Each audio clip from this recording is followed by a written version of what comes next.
Her current research primarily focuses on adolescent female athletes and their mental health.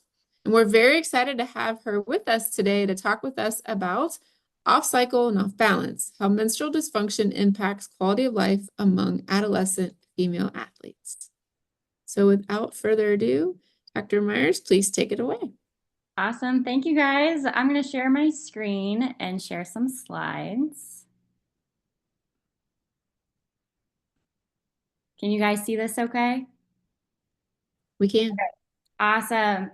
So hi, everyone. My name is Rachel Meyers, and I'm a sports physical therapist at Children's Hospital, Colorado. Thank you all for having me present to all of you today. I love this initiative that you guys are doing, and I'm really proud to be a part of it. Over the past few years, the Denver Broncos Foundation has funded us to promote female athlete health and mental health within the community of Denver. And recently, we published an article in the Journal of Athletic Training, which is what we'll be focusing this presentation on today, which is off cycle, off balance, how menstrual dysfunction impacts quality of life among adolescent female athletes. And this is supposed to be pretty informal, so if anyone has any questions at any time, feel free to jump in. So to start off, I wanted to give you guys a little bit of background of me. I grew up in Indiana, hence all of these corn pictures here. But a lot of the typical sports in Indiana, were basketball, soccer, stuff like that. However, I grew up as a competitive rock climber, and apparently a flat state wasn't enough for me, and I had to go to the mountains. But when I was 15, I became sponsored, and when I was 18, I went professional. And climbing was really cool because it took me to places all over the world. I got to experience new cultures, see new places, and it was really this unique way of growing up.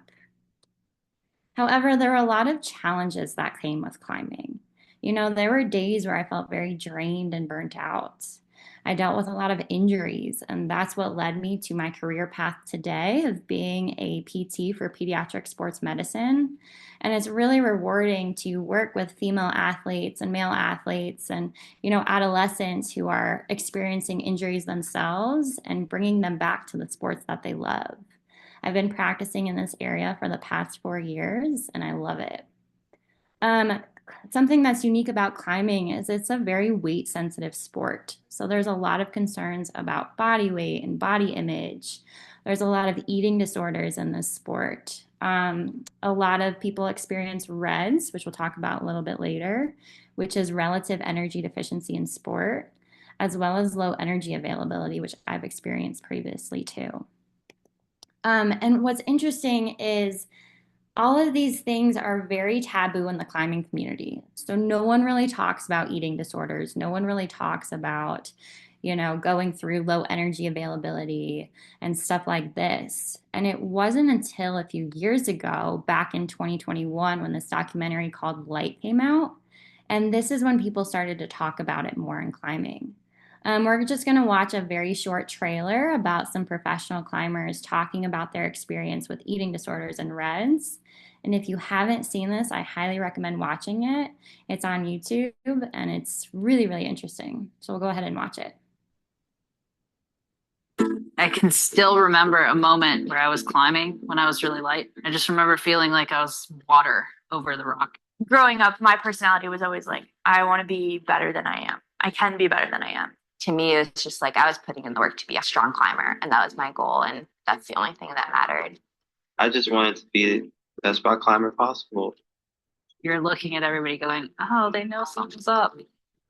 I just remembered having no energy. I didn't like climbing. I knew that I was depressed, and I knew this wasn't sustainable, but I was winning. You deprive yourself, starve yourself, and then you send. Even though you knew that this person was doing it and you were doing it, the whole community kind of like praised you for doing it. You couldn't really talk about it. I would have considered her to be one of my closest friends then.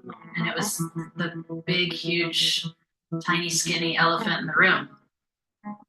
When I first started writing for the climbing magazines, I pitched stories about this, but no one was interested.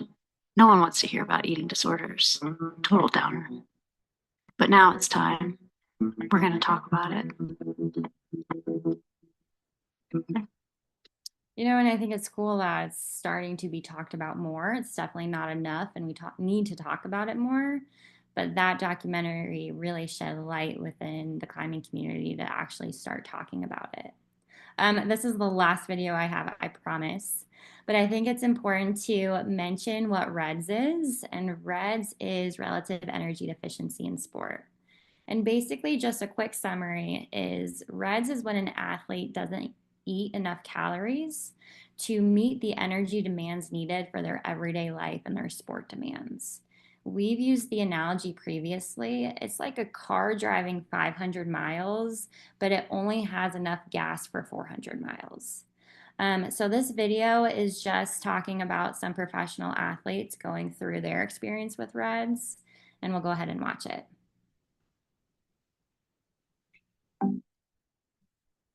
REDS has affected me a few different times throughout my career. I didn't know too much about it until college. The biggest way it manifested for me in college was through bone injuries, and found out it's not normal to not be getting a period for several years.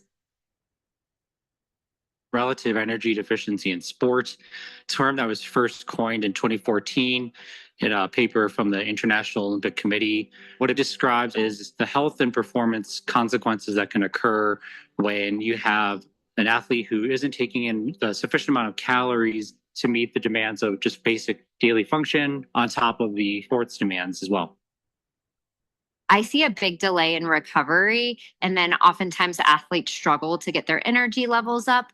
They might have smaller injuries or niggles that become more frequent before we start seeing the deeper signs of underfueling.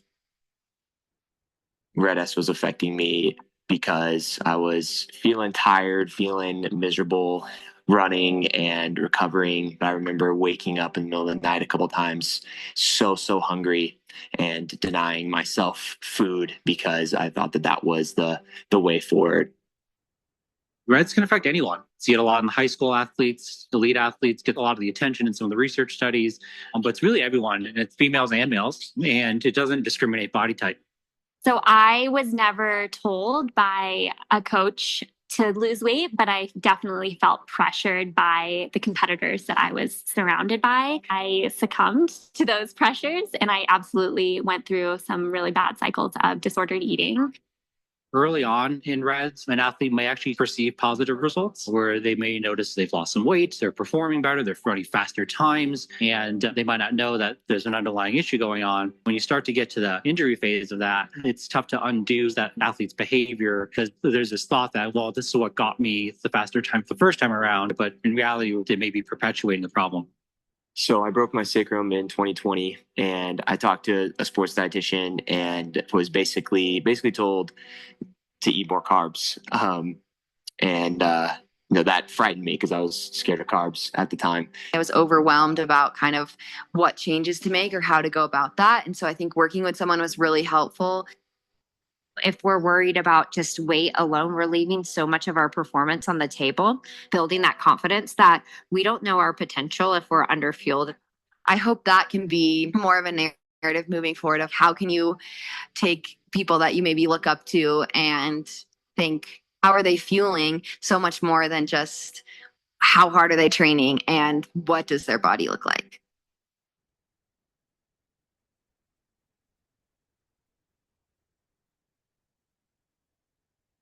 So in 2023, the International Olympic Committee revised a consensus statement, and they brought up that having low energy availability affects multiple different body systems and functions.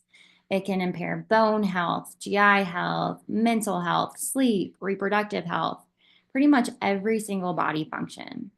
And what really sparked us for our presentation is, we wanted to look at menstrual health as well as mental health.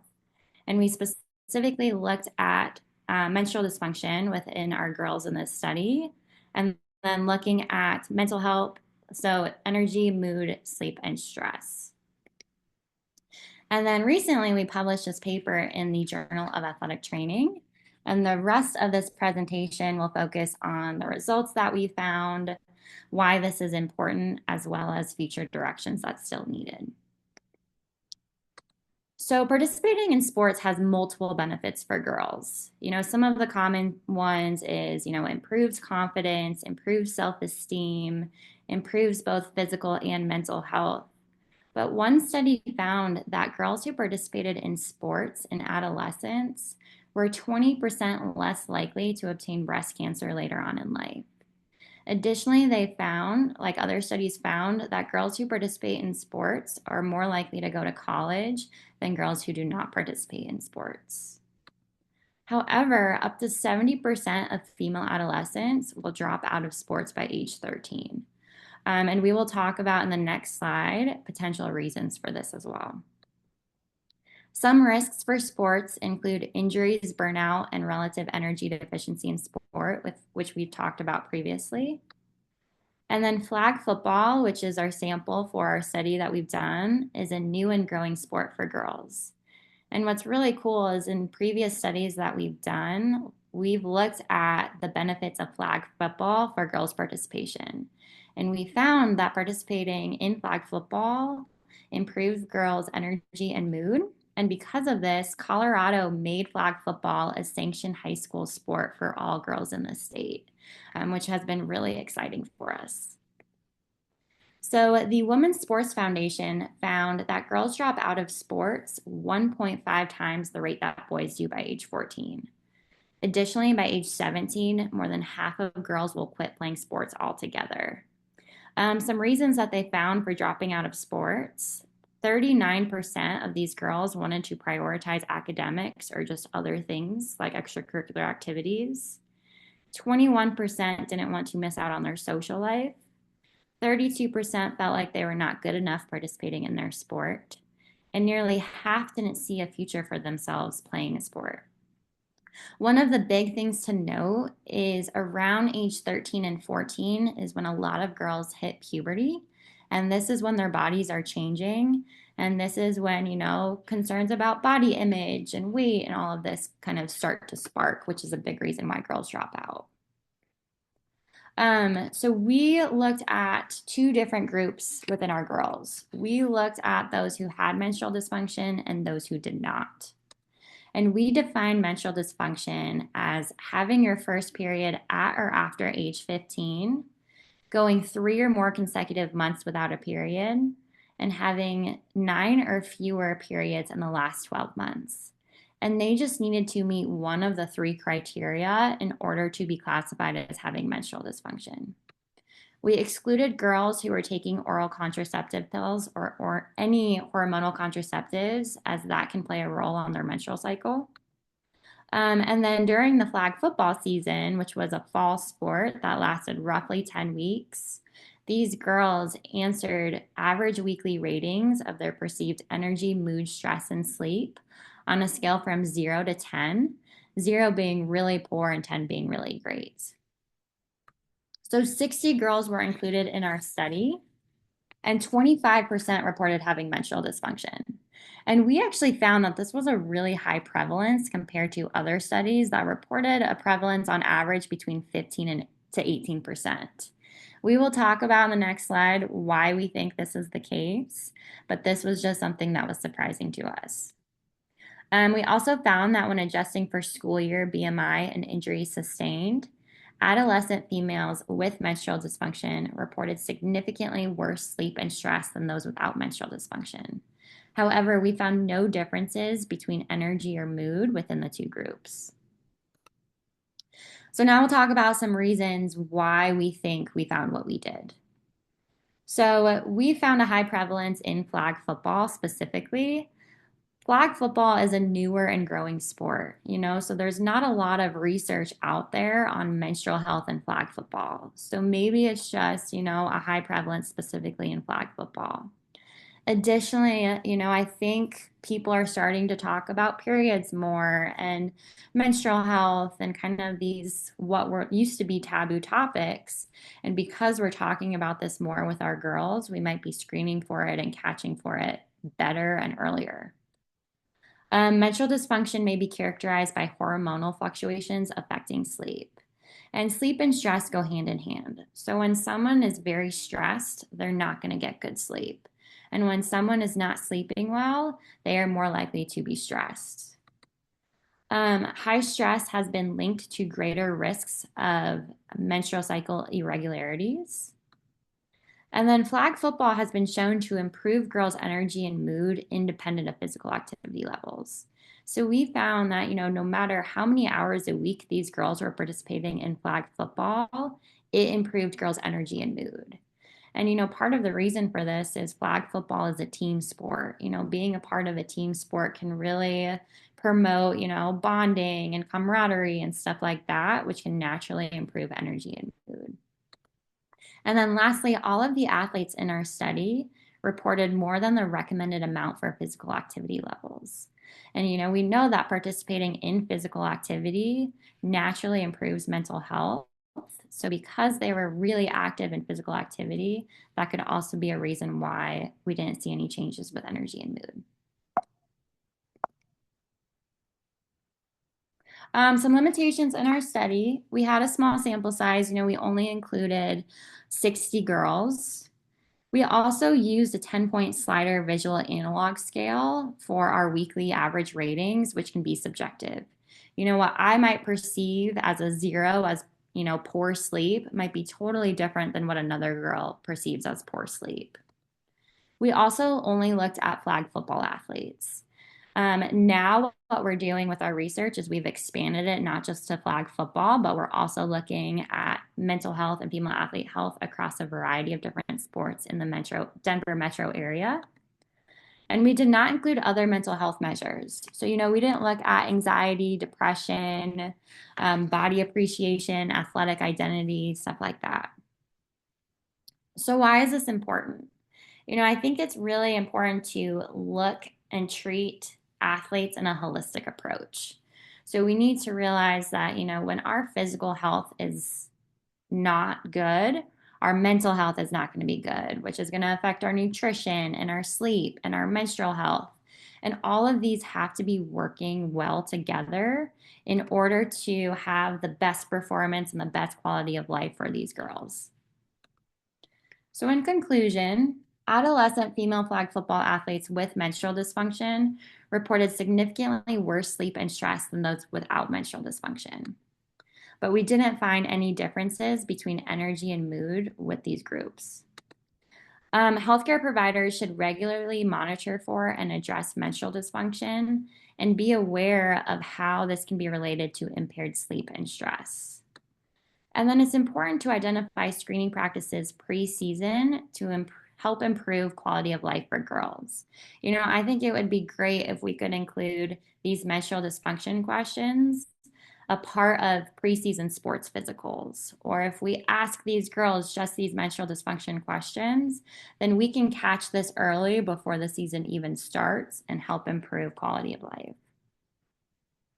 Some resources, as I mentioned, it's really important to ask these menstrual dysfunction screening questions. These are the questions that we've used in this paper, just for your guys' reference again. And if the athlete answers yes to any of the above, we recommend referring to a sports medicine physician, and they most likely will perform lab work and rule out other potential causes such as primary ovarian insufficiency or polycystic ovarian syndrome. And then if those get ruled out, then they'll make a decision if it's low energy availability. And again, it's really important to screen early for early identification. We have created infographics as well. So if anyone is interested or wants any of these, shoot me an email, which I'll provide to you guys, and I'm happy to send this over. These are really great for families and athletes. The one to the left talks about sleep. The one to the right talks about nutrition. A quick summary, the one on sleep basically mentions that abnormal periods worsen sleep, which we've just talked about. But what's also interesting is we have found that if you have better sleep in the season, it actually decreases anxiety after the season. And we've also put on there our recommended sleep hours for teenagers, which is 8 to 10 hours of sleep per night. And then with the nutrition, If you're not fueling yourself properly, that is going to increase injury risk. So it's really important that girls know that and to be aware that it's really important to fuel properly. Recently, we've also done a podcast on this specific paper with the Journal of Athletic Training. So if anyone is interested in taking a listen, here is the link below.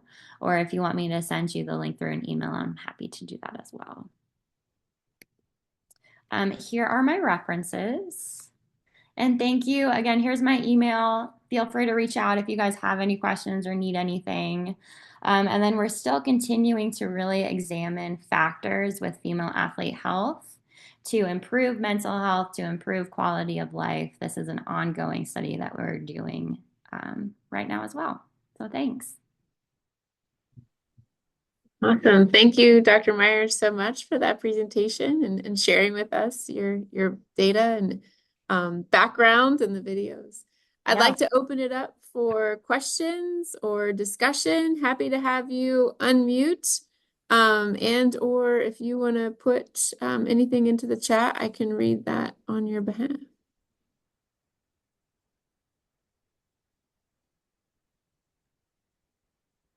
I can kick us off.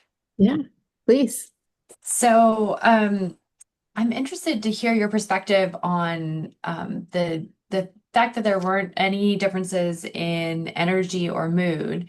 If you think that's consistent over time, or perhaps if there were kind of more time points where you maybe ask those questions, if we might see more fluctuation based on cycle changes in maybe the whole sample, not even just those with menstrual dysfunction. That is a great question. I definitely think we would see fluctuations. I think a lot of things we cannot control, like we just don't know. So, someone who has a lot of tests one week, or maybe they're dealing with outside factors, that's a lot of stressors, maybe their energy and mood is naturally not going to be as good, and that can play a role. There are times when everyone's energy and mood is going to be better one week than another week, and I think it's absolutely going to fluctuate and change. And I think what would really make this study stronger would be looking at it even longer over time, not just across one sports season, but to see how is it 6 months later, a year later, and stuff like that.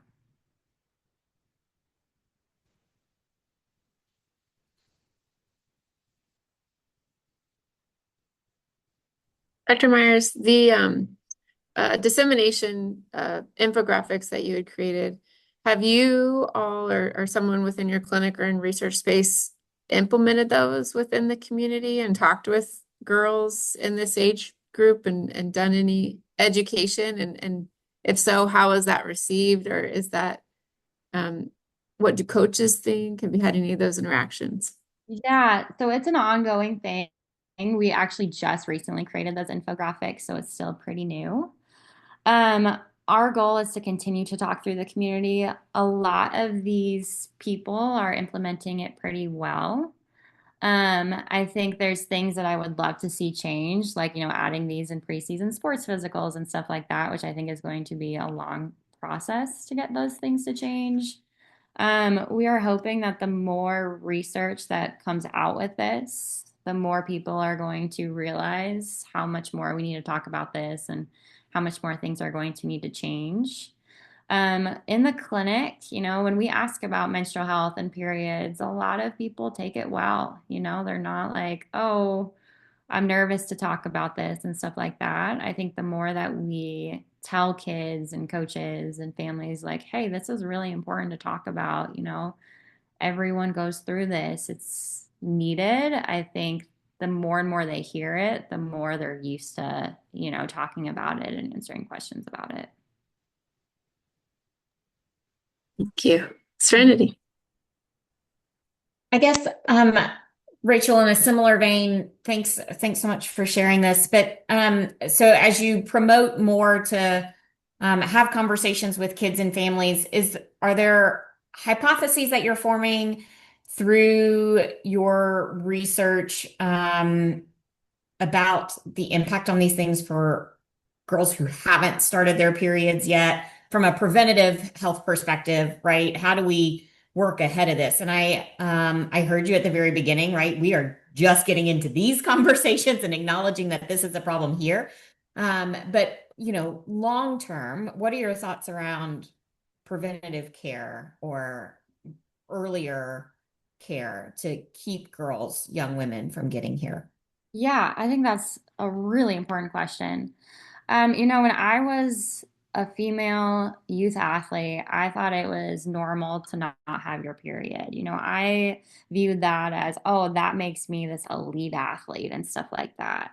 And honestly, I think teaching young girls, even girls before they have their period, hey, it is not normal if you don't have regular periods. It's not normal if you do these things. And I think just education about this is what's going to help the most about preventative care so that they know when they start to get their period, like, hey, this isn't normal. And I think years ago, everyone thought it was normal to not have their period. So I think just simple education, talking about this, I think coaches bringing this up and saying, hey, like, if this isn't happening, let me know is going to be the most important.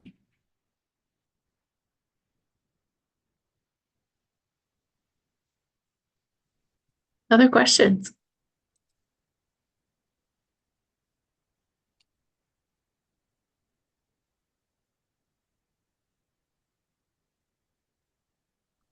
I mean, I always have more. Like I can go again. Go ahead. Yeah.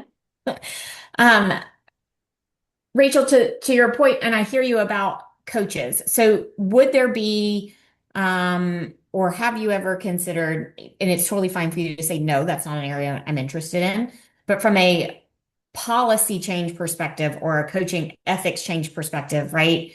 Have you thought about pushing the research and the narrative and this narrative towards coaching associations that they have to be trained in how to communicate about this, or there has to be some type of development to support coaches and how to have this conversation, and why it's a benefit to their athletes as opposed to just ignoring it or assuming somebody else is doing it, and why a culture shift around the conversation has to change.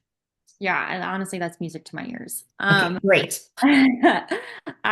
So that is actually our goal for this upcoming year is to talk to, stakeholders and actually making more change within the community based on now more research findings that we have with this. I think there's always going to be pushback from coaches, no matter what. Some coaches, it's the same thing with injury prevention programs, like, are they great to do? Absolutely. Some coaches might be on board, other coaches are going to be like, absolutely not.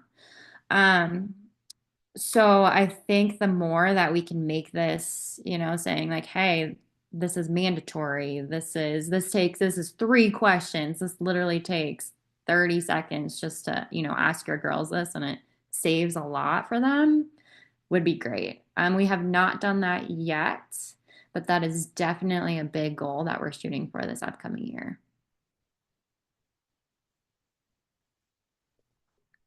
So we did get a question in the chat. It was mentioned that compared to other studies on the topic, the near 25% rate of girls who weren't having consistent periods. Do you feel like this number is accurate based on lived experience in a young girl or even now as an adult? And do you think this number will peak as we become more comfortable and open with the topic? Do you think that number will drop with the increase in education? Those are great questions. Honestly, I think it's more than 25%. I think so. A lot of it will be dependent on your sport that you do. Like we're going to see a higher prevalence in those weight sensitive sports. So dancers, climbing, wrestling, runners, stuff like that. I would say, honestly, I would honestly expect like 75%. But maybe some of these other sports, it's a little bit lower. I think a lot of the research, they weren't catching this, and there's a lot of factors that I think it's actually higher. I would love to see the number decrease with more education. I also think that it's not going to change overnight. I think it's going to take some time for the prevalence to decrease and for more people to start talking about it. Any change with the youth sports culture is going to take a long time. Um, so, in 10 years from now, would I love to see it at like 2%? Yes. But I think also it's just going to take a lot of time to see changes and, actually see the culture change.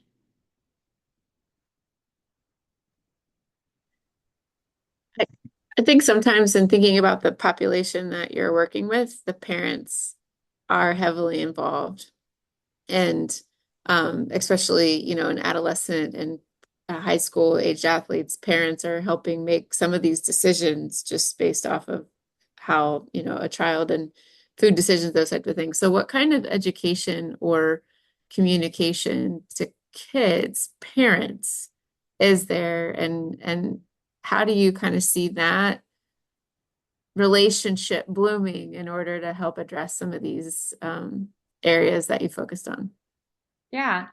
I think educating them that, hey, fueling properly is actually going to help your performance and not hurt your performance makes parents sound a little bit more on board. We actually have a sports dietitian that we work with in-house, which is really nice because, we have flyers and pamphlets about why that's important, and they can always schedule a consultation with them. So we work very closely with like a multidisciplinary team. Um, some parents are going to be like, no, my kid eats fine, or they just eat like a typical teenager. And then I think you have to realize, like, hey, actually, no, they don't. They've had 3 bone stress injuries lately. That's not normal. Um, and I think just, showing them and like showing, hey, this is a video from a professional athlete going through this. These are our, biggest, most elite athletes in this sport. Look, they're going through this, and when they change this, they're actually performing better. So I think a lot of parents think, oh, my kid's going to be this next elite athlete, or they're going to make world championships or go to the Olympics. But, that's not always the case. And I think also telling them that, hey, we're not worried about them in the short term. We're also worried about these athletes in the long term also kind of helps click with them too. And then a lot of the things too that we have in our hospital, we have these screening questions before they even come in. They can click on if have they already had their period? How many periods are they having in a year and stuff like that, which also helps because it automatically they have to answer it through their pre session screening questions anyway. Thank you. Mm-hmm. Any other questions for Dr. Meyers? So this is a little bit of a different line of thinking, but you briefly mentioned that some of your other work on flag football helped to get the statewide sanctioning of flag football for girls in high school. And I'm just wondering if you could speak to maybe that experience and if you actively advocated using your research to help make those changes at the state level, and or if you want to talk more broadly about just translation of research to practice, and how you're thinking about that, that would be great. Yeah. So I was not actually actively with the sanctioning. I started a little bit later. But a lot of my team, like my research team, helped with that process. They met with CHASA, which is the Colorado High School Athletic Association. And then they were the ones to, say, hey, these are our results. This is actually really good for girls. And then they were the ones to make the decisions. I know there's lots of meetings that we're trying to have with stakeholders and board members and stuff like that to make changes within the community. So that's something that we are actively working on for other things as well. And then, I think it's important to absolutely translate research into clinical practice. I think that's when the research is actually meaningful, is when we make changes and we don't just, let the findings go to waste. I think now we are, so before, specifically in our practice, all of the sports medicine physicians had these screening questions, but the physical therapy side didn't. So we are actively creating those screening questions in our physical therapy pre-session questionnaires now. So that's what we're currently actively working on. All of our clinicians are starting to talk about this more. Before it was still something that a lot of people didn't feel comfortable with. So now, seeing the importance of this, we're asking more questions about nutrition in our evaluations. We're asking more questions about menstrual health. We're asking more questions about like, hey, how's your overall mental health? Are you stressed right now? Like, stuff like that. I think we're straying away from just looking at things in the physical and focusing on one injury, and now really focusing on how are you as a whole person, which I think has been really helpful. Thank you.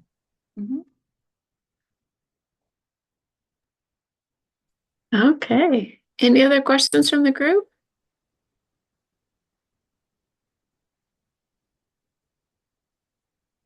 One more question.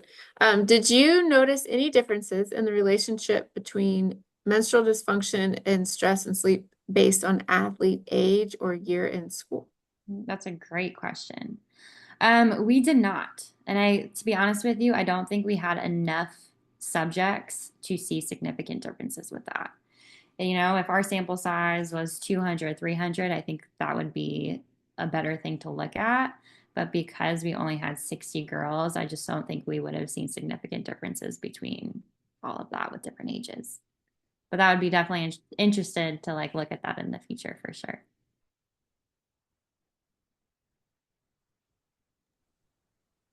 Okay, any other questions? I do have one more.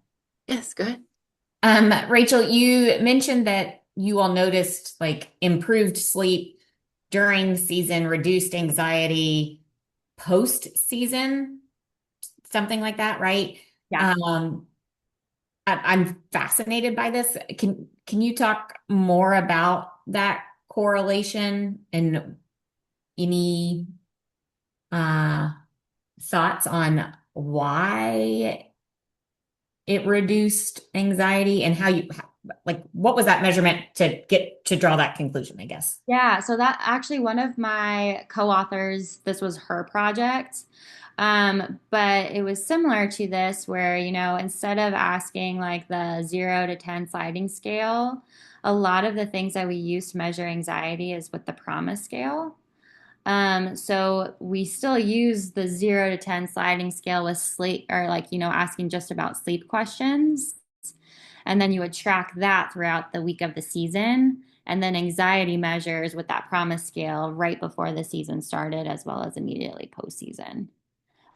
So that's still under the works, but as soon as that paper gets published, I'm happy to send that to you as well.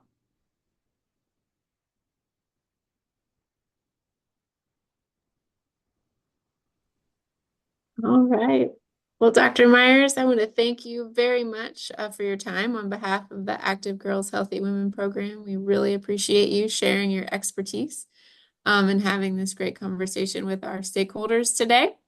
Dr. Meyers has left her contact information here, so please reach out to her if you have any additional questions. I'm sure that she'll get back with you. And last but not least, I would like to mention to save the date for our next coffee talk, which will be Monday, October 27th.